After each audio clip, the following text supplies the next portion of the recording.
Հաղորդման հովանավորն է United Orthopedics-ը։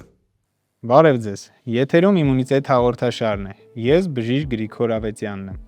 Մեր առաքելությունն ու նպատակը մեկն է՝ տալ պրակտիկ լուծումներ, որոնք կօգնեն ձեզ ապրել առանց ցավի և շարժումների սահմանափակման, իմունիտետի հետ բարելավեք ձեր կյանքի որակը։ Իմունիտետ հաղորդաշարի գլխավոր հովանավորն է United Orthopedic ապրանքանիշը իր համաշխարհային բրենդի էնդոպրոթեզներով։ Այս որակյալ և երաշխավորված էնդոպրոթեզները լայն տարածում ունեն Ամերիկայի Միացյալ Նահանգներում, Եվրոպայում և Ճապոնիայում։ Ձեր օրգանիզմը արժանի է United Orthopedic-ի որակին։ Բարելավեք ձեր կյանքը ի շնորհիվ United Orthopedic-ի։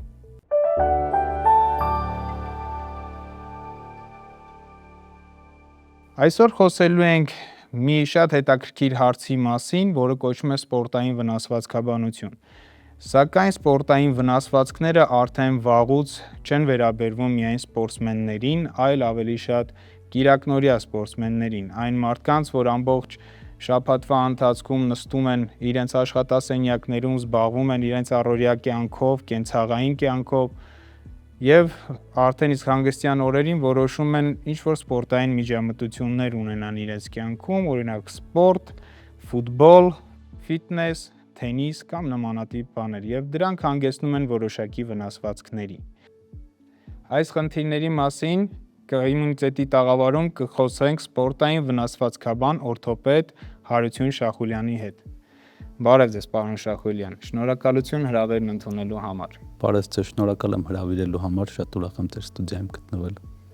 Շնորհակալություն։ Պարոն Շախուլյան, մենք երկուսս էլ աշխատանքի բերումով ամենօրյա ռեժիմում տեսնում ենք բազմաթիվ վնասվածքներ,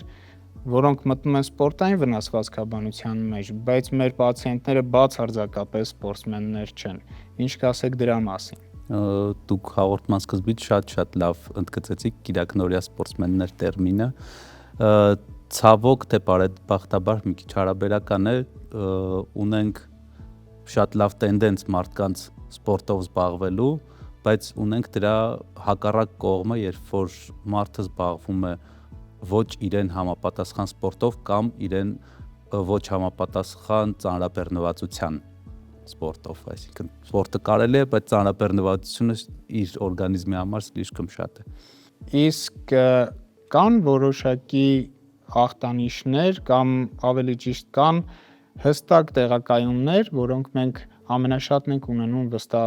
վնասվածքները, օրինակ ուսահոտ, ծնկահոտ, կոնքազդրային հոտ, որտեղ է ավելի շատ պատահում եւ ինչ կլինիկայով է դա արտահայտվում։ Դե իհարկե առյուծի մեծ բաժինը ծնկահոդի վնասվածքներն են, քանի որ կրող հոդ է, այսինքն ծառություն կրող հոդ է, հետո գալիս է ուսահոտ, կոնքազդրային հոդ, սրունքթաթային հոդ, բայց հիմնական առյուծի բաժինը նման վնասվածքների ընկնում է ծնկահոդի վրա։ Իսկ ինչպես պետք է մեր հեռուստադիտողը հասկանա, թե իր մոտ ցավը, եթե ծնկահոդում տեղակայված է, դա արդեն իսկ բժշկին դիմելու կարիք ունի, թե ինքնուրույն կարող է անցնել, ինչպիսի ցավ պետք է լինի, ինչպիսի ախտանիշներ պետք է լինեն, որպեսզի մարդը հասկանա, որ արդեն իսկ ժամանակն է։ Ես միշտ իմ պացիենտներին եւ ոչ միայն պացիենտներին, ընկերներին, հարազատներին ասում եմ, եթե դու զգում ես ինչ-որ մի զգացողություն հոդում, որը դու երեք չես զգացել ու այդ զգացողությունը քեզ դուր չի գալիս, կապ չունի ցավ է, չրխկոց է եւ այլն, մի հատ դիմի բժշկի։ Կարելի է մի անգամ այց կազմակերպել, անգամ եթե ամեն ինչ նորմալ է, բժիշկը կասի ամեն ինչ նորմալ է, հանգիստ գնացում, բայց եթե խնդիր կա, այդ խնդրին կարելի է շուտ լուծում տալ, չհասցնել ավելի բարդ վիճակների։ Իսկ ինչ վերաբերվում է հիմնականում դիմում են իհարկե ցավով հոդում, թե ծնկահոդում, թե ուսահոդում եւ այլն բոլոր հոդերից կամ ինչ որ մի հոդում ունենում է ցավ, դիմում է բժշկի, պետք է սկսել հենց այդ բժշկին դիմելուց, արդեն որից հետո բժիշկը կզննի, կուղարկի համապատասխան հետազոտությունների կունենա հստակ դիագնոզ եւ արդեն դիագնոզի բուժմանը կանցնի։ Իսկ օրինակ ծնկահոդում, քանի որ ծնկահոդը ամենաշատ հանդիպող վնասվածքներն են ծնկահոդում, կուզեմ ընդգծենք մահիկների կարևորության մասին եւ նրանց վնասվածքների մասին։ Ինչ է իրենից ներկայացնում ծնկահոդի մահիկը, ինչ ֆունկցիա է կատարում եւ ինչպիսի վնասվածքներ են լինում, նաեւ խաչաձև կապանների մասին կուզեմ խոսենք։ Մայիկներից սկսենք, մայիկները ամենահաճախ վնասվող ստրուկտուրաներն են ծնկահոդում, իրանք ներկայացնում իրենցից կիսալուսնաձև, կիսաաճառակազմ օրգանոլներ են, որոնք որ պատասխանատու են ծնկահոդում ամորտիզացիայի, ծնկահոդում կայունության։ Իհարկե այլ ֆունկցիաներ ունեն, բայց հիմնական այդ երկու ֆունկցիայի համար են, այսինքն ապահովում են ծնկահոդում ամորտիզացիա, փափուկ աշխատանք եւ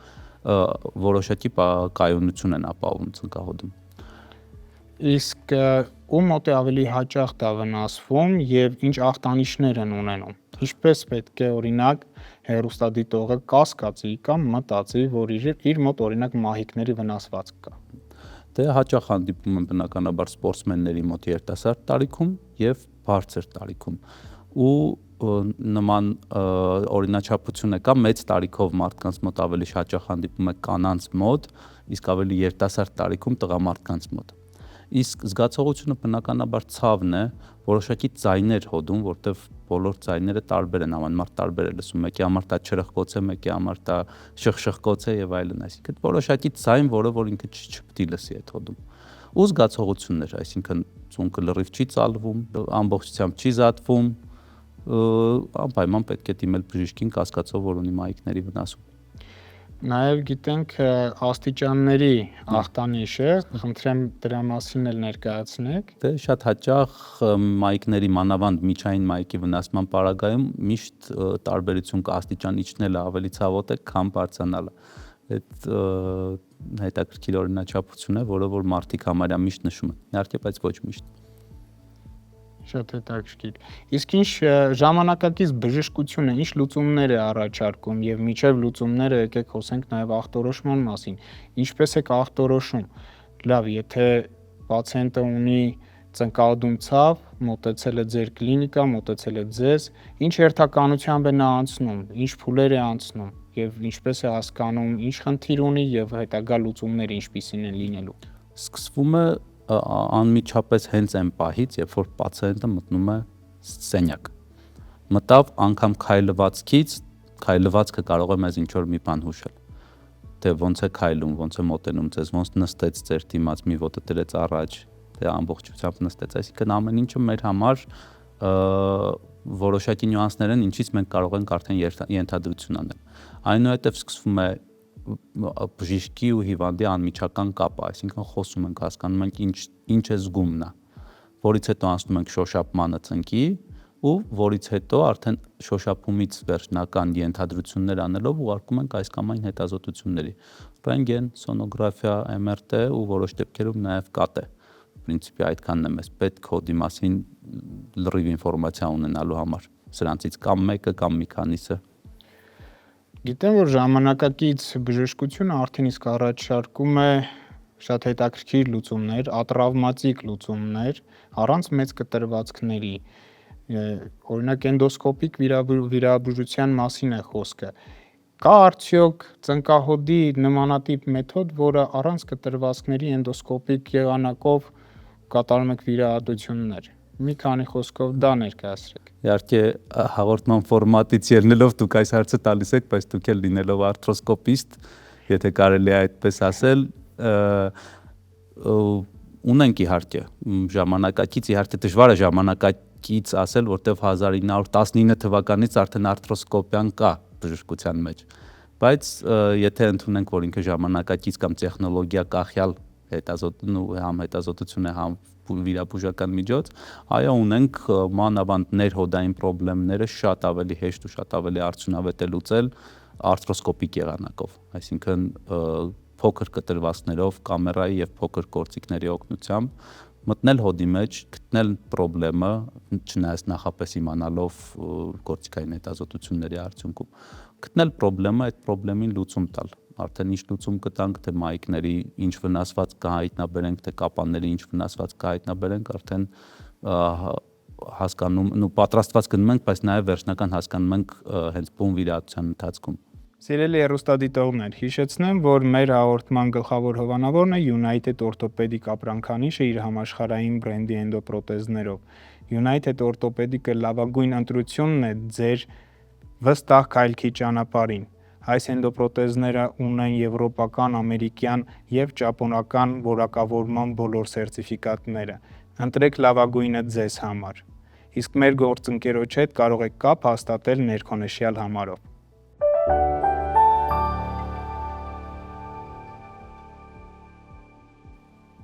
Պարոն Շախուլյան, շատերը վախենում են դիմեն բժշկի եւ մտածում են, որ եթե գնացի բժշկի, միանգամից ինձ կառաջարկեն մեծ վախենալու մեծածավալ վիրահատություններ եւ դրանք կհանգեցնեն հաշմանդամության։ Իսկ որն է իրականությունը։ Եթե խոսեցինք մայիկների վնասվածքների մասին կամ ծնկաոդի որևէ խնդրի մասին, կամ առհասարակ սպորտային վնասվածքաբանությանը վերաբերվող ինչ-որ խնդրի մասին։ Իհարկե, ձեր ասածը ճիշտ հակառակն է ճիշտ, այսինքն չդիմելով բժշկի, մարդը կարող է կամաց կամ ավելի արագ քայլերով գնալ հաշմանդամության։ Եթե չվերացնենք խնդիրը այսօր, վաղը կունենանք ավելի մեծ խնդիր ու կհանգի այդ մեծ ծավալուն վիրահատության խնդիրը։ Եթե իսկ մենք այսօր կարողանանք լուծել այդ խնդիրը վերոհիշյալ փոքր վիրահատական միջամտությամբ, արդեն հաջորդ փուլերում չենք ունենա էնդոպրոթեզավորման հարց կամ դա կհասնի շատ ավելի ուշ։ Ես կցանկանայի, որ ներկայացնեք, թե ինչ հետևանքներ են ունենում մահիկների վնասվածքները ժամանակին չբուժելը, թեկուզ կոնսերվատիվ եղանակով կամ վիրահատական եւ միևնույն ժամանակ կխնդրեմ ներկայացնեք ոչ վիրահատական մեթոդները եւս։ Մահիկների վնասվածքները կոնսերվատիվ բուժման պրակտիկորեն չեն ենթարկվում։ Իհարկե կան որոշ տեսակի վնասվածքներ, որ կարելի է բեռնաթափում կատարել, որոշակի ֆիքսատորներ հագնել, բայց իրանք շատ քիչ թիվ են կազմում ու հիմնականում մարդիկ դա անգամ չեն զգում նման վնասվածքներ, այսինքն նման վնասվածքները հայտնաբերվում են հանգարցակի, հետազոտում են ծունկը այլ պատճառով, գտնում են մահիկի վնասվածքը օրինակ փոքր։ Իսկ այն արդեն այն ինչ որ մարդը զգում է ու դիմում է բժշկի, այդ ժամանակ այդ վնասվածքները հիմնականում բուժվում են վիրահատական ճանապարհով, իհարկե փոքր վիրահատական, բայց շտկի վիրահատական ճանապարհով։ Իսկ վիրահատական ճանապարհով մահիկների ընդհանրապես վնասվածքների բուժման երկու տարբերակ կա, կամ մահիկների վնասված հատվածի հեռացում, որոշ դեպքերում, շատ քիչ դեպքերում ամբողջական մահիկի հեռացում, դա շատ փոքր տոկոս է կազմում, եւ մահիկների ամբողջականության վերականգնում։ Երկու ընտրության առաջ են կանգնելու մահիկի վնասման արդյունքում։ Իհարկե միշտ նախընտրելի է հնարավորինս վերականգնել իհարկե խելամիտի սահմաններում, որտեվ այն մահիկը, որը որ ի սկզբանե տեսնում ենք, որ վերականգնելու շանս չունի, պետք է հեռացնել, որտեվ այլ պարագայում իրան վերականգնելով հիվանդին ստիպելու ենք երկրորդ անգամ գալ պարտել մեր սեղանին կամ այլ բժշկի սեղանի։ Խոսեցինք վիրահատության մասին, իսկ ինչ կասեք ֆիզիոթերապիայի մասին, որ փոլերում է այն օգնում եւ առհասարակ հետվիրահատական շրջանում, ինչպիսի բուժում, ինչպիսի վերականգնողական բուժում եք դուք կատարում։ Իհարկե ամբողջ բուժումը ու ամբողջ բուժման մի մաս է կազմում վիրահատական բուժումը։ Այսինքն մենք սկսում ենք դիագնոզից, հետո անցնում ենք վիրահատական փուլ, հետո հետվիրահատական վերականգնողական փուլ։ Ինչու՞մ մեզ շատ օգնում են մեր ընկեր ռեաբիլիտոլոգ բժիշկները, ովքեր որ մեր բուժման պարտադիր մաս են կազմում։ Այսինքն մենք ունենք վիրահատված արդեն ու այս դեպքում ծնկներից ենք խոսում ծունկ, եթե օրինակ վերականգնել ենք մենիսկի ամբողջականությունը, պացիենտը պարտավոր է որոշ ժամանակ կրել օրթեզ, այսինքն հոդը անշարժացնել որոշակի դիրքերում,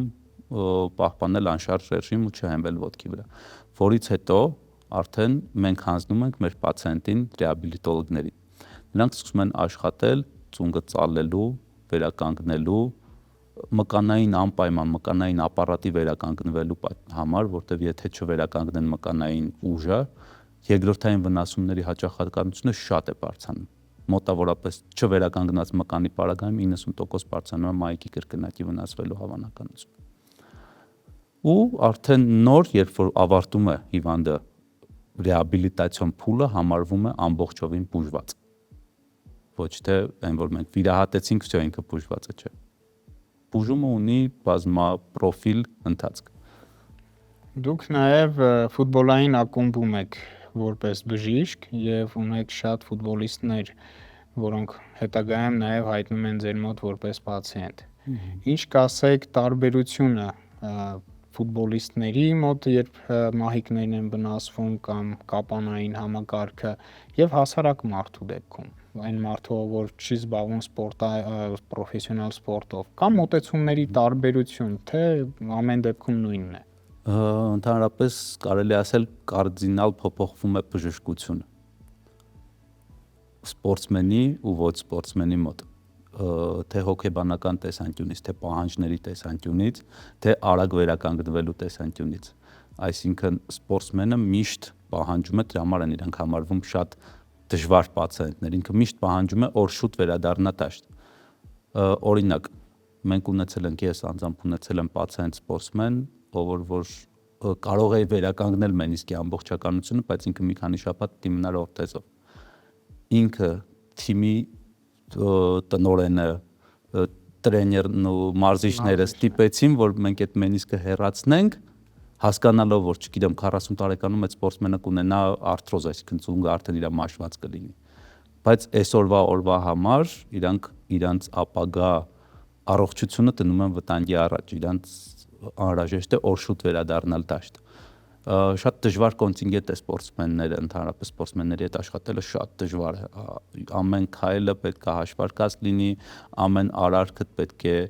ամբողջովին համապատասխանի ոչ մենակ Հայաստանի ապացուցողական բժշկությունը, այլ միջազգային, որտեղ սպորտսմենը հետո գնալու է օրինակ արտասահմանում խաղալու, կատարելու են, չգիտեմ, MRT հետազոտություն, տեսնեն ինչ որ վիրահատությունը համապատասխան չի, չգիտեմ, Ֆրանսիայի կամ եւ այլն ուրիշ երկրի գայդերին ու մի հատ հարց քեզ բարձրացնեն գրավոր կերպով, թե ինչի այս սպորտսմենը սենց վիրահատվել։ Հասկանալի է։ Շատ դժվար կոնտինգենտ է, բայց նաև շատ հետաքրքիր է իրանց հետ աշխատելը, որտեվ երբ որ դու տարեց մարդկանց հետ ես աշխատում, դու փորձում ես հասցնել ծնկի վիճակը նորմալ վիճակի։ Ու այդ նորմալ վիճակով մարդը հանգիստ շարունակում է ապրել։ Սպորտսմենի մոտ դի հասցնես այդ օրվա համար իդեալական վիճակի, հնարավոր իդեալականի, ինչը միշտ չի որ ստացվում է ու միշտ չի որ հնարավոր է հասնել այդ դրան։ Իսկ ինչ կասեք վիրահատության ընթացքի եւ հետվիրահատական ժամկետների մասին, մոտավորապես ինչքան է տևում վիրահատությունը, հետվիրահատական շրջանը քանի օր են պարկում, երբ են սկսում քայլել։ Նու կախված է ինչ վիրահատություն են կատարել արտրոսկոպիկ եղանակով։ Եթե մայիկի ռեզեկցիա են կատարել, այսինքն մայիկի մի մասը հեռացրել ենք, հիվանդը քայլում է հաջորդ օրվանից, խադունոկի օգնությամբ կամ փայտի օգնությամբ կամ մարդիկ կան անգամ առանց ոչ մի օժանդակ օգնությամբ, չնայած ես հորդորում եմ միշտ պացիենտներին առաջի մի քանի օրը օգնությամբ քայլել։ Այնուհետև դուրս են գրվում հաջորդ օրը տուն, մեկ շաբաթ հանգիստ ու արդեն կամաց սկսում են վերականգնել իրանց բնականon կյանքը։ Եթե կարում ենք մենիսկները 2-ից 3 շաբաթ կարելի է պահել օրթեզի մեջ, ոչ թե կարելի է, այլ պետք է պահել օրթեզի մեջ, մինչև որոշակի կպում այնտեղ ձևավորվի, որ չմնա մենակ թելի ամրության հույսին մայիկը։ Որից հետո անցնում են իրանք պարտադիր ռեհաբիլիտացիոն բուժում։ Այսինքն պետքա ինքնաբուժությամբ չզբաղվել, դա իմ կարծիքն է, պետք է գնալ, որ մասնագետը զբաղվի։ Ինչպես մեր գործում չարժի, որ սող կապեն ոտին, որ ծնգի ցավն անցնի, այնպես էլ չարժի, որ հետ վիրահատական փուլում պացիենտը ինքն իրան որոշի ծալել, բացել եւ այլն, թող գնա զբաղվի իր հետ մասնագետը, որ դրա պրոֆեսիոնալն է։ Իսկ կամ որոշակի վարժություններ կամ ինչ-որ գործողությունների ցանկ, որ դուք ինքներդ տալիս եք, չէ՞ որ ոչ բոլոր պացիենտները, ոչ բոլոր բուժառուները հնարավորություն ունեն դիմելու որակավորված մասնագետի, կինեզիստի կամ վերականգնողաբանի, ոչ բոլորն ունեն, ամեն դեպքում իմ պացիենտների մեծ մասը նման հնարավորություն չեն ունենում։ Ցավոք դա այդպես է, ցավոք դա այդպես է, որ ոչ բոլորը ունեն հնարավորություն, դա հիմնականում կապված է ֆինանսական հնարավորության հետ ու այդ ժամանակ դե մենք բնականաբար աշխատելով բազմաթիվ տարիներ մեր վերականգնողական բժիշկների հետ իրանցից որոշակի բաներ ենք սովորել, կարելի ասել գողացել գիտելիքներ։ Այո։ Ու տալիս ենք վարժությունների ցանկ, փորձում ենք մենք հետևել պացիենտին, այցեր կազմակերպել մեր մոտ, ժամանակ առ ժամանակ հետևել նրա ընթացքին։ Իհարկե դա ես ինքս իմ համար համարում եմ սխալ, ուղղակի ճարահացյալ որոշում։ Այո, ճարահացյալ որոշում։ Ցավոք սրտի շատ բաներ կան այսօր, որ մենք ճարահացյալ ենք կատարում, հույս ունենք, որ մի օր կփոխվի։ Դեպի լավը, հույսը միշտ ունենք։ Եվ դեպի լավը փոխվելու այդ նոտայի վրա ուզում եմ խոսենք այն մասին, որ դուք շատ հաճախակի մեկնում եք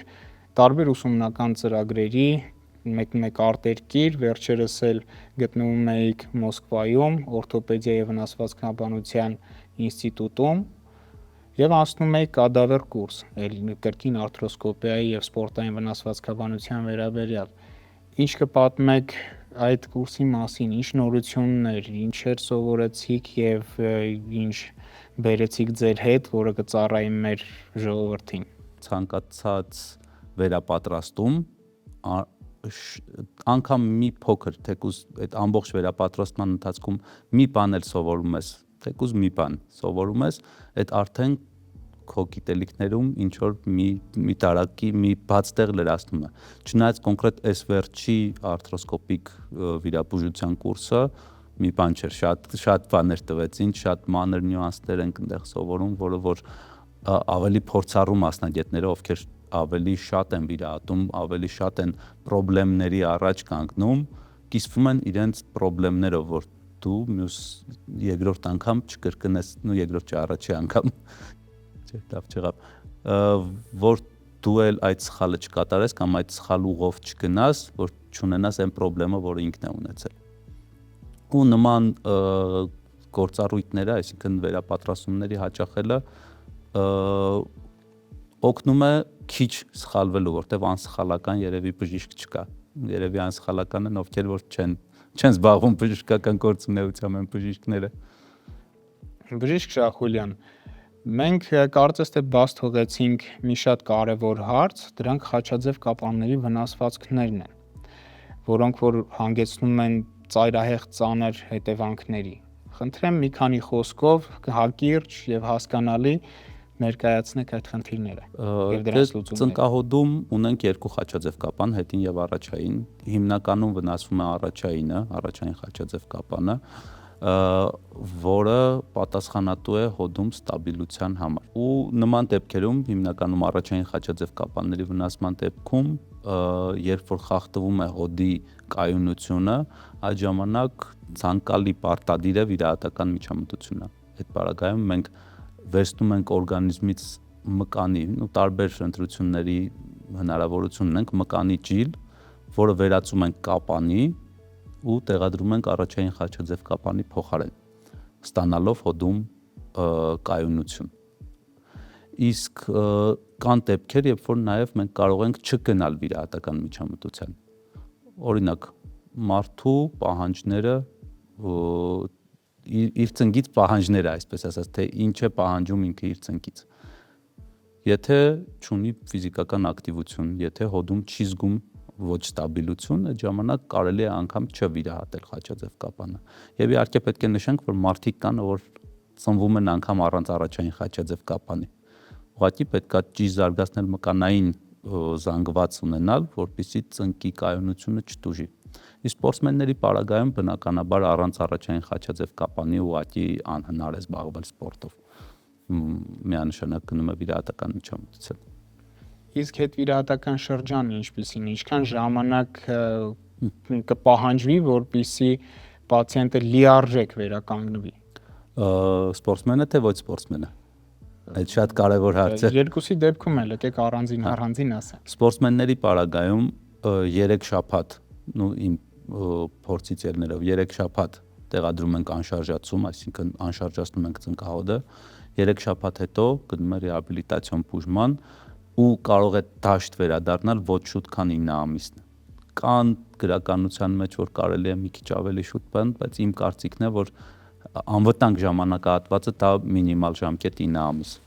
Իսկ ոչ սպորտսմենների մոտ էլի նույն 3 շաբաթ, 4 շաբաթ անշարժացումից հետո գնում է ռեհաբիլիտացիոն բուժման, բայց մոտավորապես 6 ամսվա ընթացքում պացիենտը Արդեն զգում է ինչպես նախկինում դաժե ավելի լավ, որտեղ այն ժամանակ վնասված խաչաձև կապան ուներ, իսկ հիմա պաստացի չունի։ Շատ բարի, շատ բարի, կարծում եմ բավականին ինֆորմատիվ էր։ Բժիշկ Շախուլյան, հիմա անցնենք մեր բլից հարցերին, սակայն պետք է խնդրեմ, որ 100%-անոց անկեղծ լինեք եւ հակիրճ։ Միֆ է թե իրականություն, ծնկահոդի արտրոսկոպիայից հետո բուժառուները դառնում են հաշմանդամ եւ չեն կարողանում վերադառնալ ակտիվ սպորտային կյանքին։ Միֆ է իհարկե, որովհետև այս ամենը արվում է նրա համար, որ մարդիկ վերադառնան իրենց բնականon կյանքի կամ սպորտային կյանքի։ Վազքը եւ ծանր քաշերով կքանիստը սպանում է ծնկահոդը եւ դրանք անպայման տանում են հոդի մաշվածության։ Անպայման չէ, բայց վազքը եւ ծանր քաշերով կքանիստերը ծնկահոդի ամենամեծ թշնամիներն են։ Եթե ծնկահոդում կա ցավ, պետք է շարժումները սահմանափակել, պառկել ու սպասել մինչև ցավը կանցնի։ Ոչ պետք է միանգամից դիմել բժշկի, կարող է շատ արագ այդ ցավը վերացնել ու մարդիկ շարունակեն իրենց բնականon կյանքը։ Պարոն Շախուլյան, մեր սոցիալական էջերին տրված հարցերից հավաքագրել ենք մի քանիսը եւ հիմա սիրով դրանք կկարդամ, խնդրեմ պատասխանեք կրկին հակիրճ։ Ֆուտբոլ խաղալիս ծունկս ոլորվել է ու այտուցվել։ Ինքնուրույն գնամ միանգամից MRT, թե նախ գամ բժշկի մոտ։ Իմ կարծիքն է ու հորդորը, որ դիմել օրթոպեդի, այնուհետև եթե օրթոպեդը կորոշի, որ ցես պետք է MRT, ուղարկի անպայման MRT-ի։ Ծնկահոդի արտրոսկոպիայից հետո որքան ժամանակ պետք է անցնի, որ կարողանամ մեքենա վարել։ Կախված ինչ գործողություն են արել արտրոսկոպիայի միջոցով։ Շնորհակալություն բժիշկ Շախուլյան հետաքրքիր եւ շատ ինֆորմատիվ զրույցի համար։ Ձեզ եմ շնորհակալ հրավերքի համար։ Սիրելի հեռուստադիտողներ, հիշեցնեմ, որ լավագույն վիրահատությունը եւ բուժումը այն է, որը կատարվում է ճիշտ ժամանակին եւ որակավորված մասնագետի կողմից։ Մի ուշացեք, մի կորցրեք ձեր ոսկյա ժամանակը եւ պահպանեք ձեր առողջությունը։ Հիշեցնեմ, որ մեր գլխավոր հովանավորն է United Orthopedic ապրանքանիշը իր համաշխարհային բրենդի էնդոպրոթեզներով։ Այս էնդոպրոթեզների որակը երաշխավորված է, նրանք ունեն ամերիկյան, եվրոպական եւ ճապոնական որակավորման բոլոր սերտիֆիկատները։ Ձեր օրգանիզմը արժանի է լավագույնին, բարելավեք ձեր կյանքը United Orthopedic-ի բարձրորակ էնդոպրոթեզների միջոցով։ Սիրելի հեռուստադիտողներ, հիշեցնեմ, որ այսօր խոսեցինք սպորտային վնասվածքների եւ նրանց բուժման տակտիկայի մասին։ Սա Իմունիտետ հաղորդաշարն էր եւ ես Գրիգոր Ավետյանն եմ։ Լավ եղեք, կհանդիպենք շուտով։